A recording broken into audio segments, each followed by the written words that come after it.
Ag Bioscience, the #1 ag tech podcast globally, is now available on video. Hear from leaders and innovators across food, animal health, plant science, ag tech, and agriculture.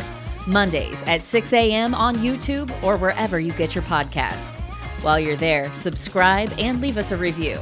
It's the Ag Bioscience Podcast with Agronovis Indiana. Get more information at agronovisindiana.com.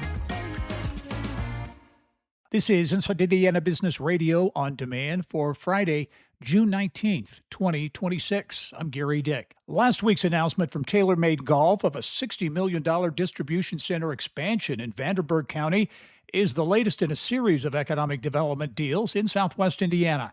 Evansville Mayor Stephanie Terry says deals totaling more than $100 million have been announced, with more in the pipeline. Number one, businesses are seeing there's something happening here in this part of Indiana, and they want to be a part of that growth. And from the quality of life that we're able to offer here, and then the relationships, I think with businesses and EREP and others in the community, there's really just a collaborative spirit here.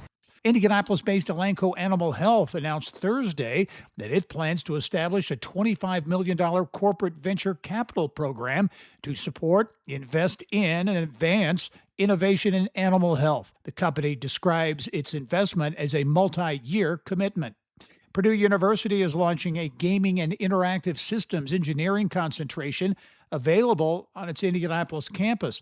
That will include mentorship from Microsoft Xbox developers. Purdue says the Xbox Game Camp Connection is designed to help open doors for emerging talent in gaming. Executives from Microsoft joined local officials this week to break ground on the tech giant's $1 billion data center campus in LaPorte.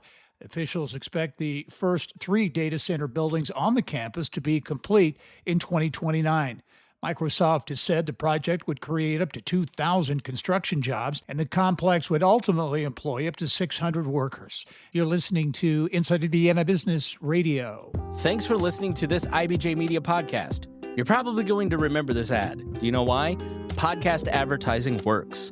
85% of listeners recalled hearing an ad during a podcast, and 70% of podcast listeners have acted after hearing an ad. So whether you're looking to be heard across the entire IBJ Media Podcast Network, sponsor one of our shows, or just start with a 30-second ad, IBJ Media can help. Contact advertise@ibj.com to learn more. An Indiana corrections official says the federal government has been making payments to the state for housing immigrant detainees after an initial delay. Indiana Department of Correction Commissioner Lloyd Arnold told members of the State Budget Committee Thursday that the department recently received new payments for housing U.S. Immigration and Customs Enforcement detainees in February. Arnold did not specify the exact amount, but he said the total reimbursement is now at about $22 million.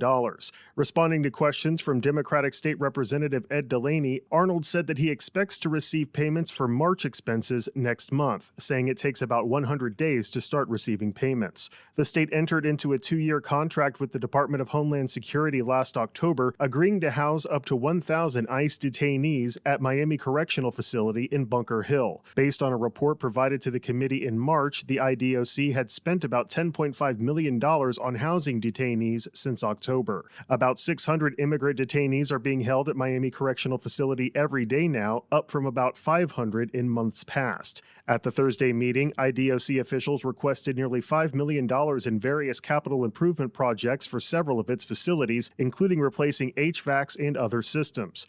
Arnold said he would like to see the federally received funds support those projects in the future rather than pulling from the state's general fund.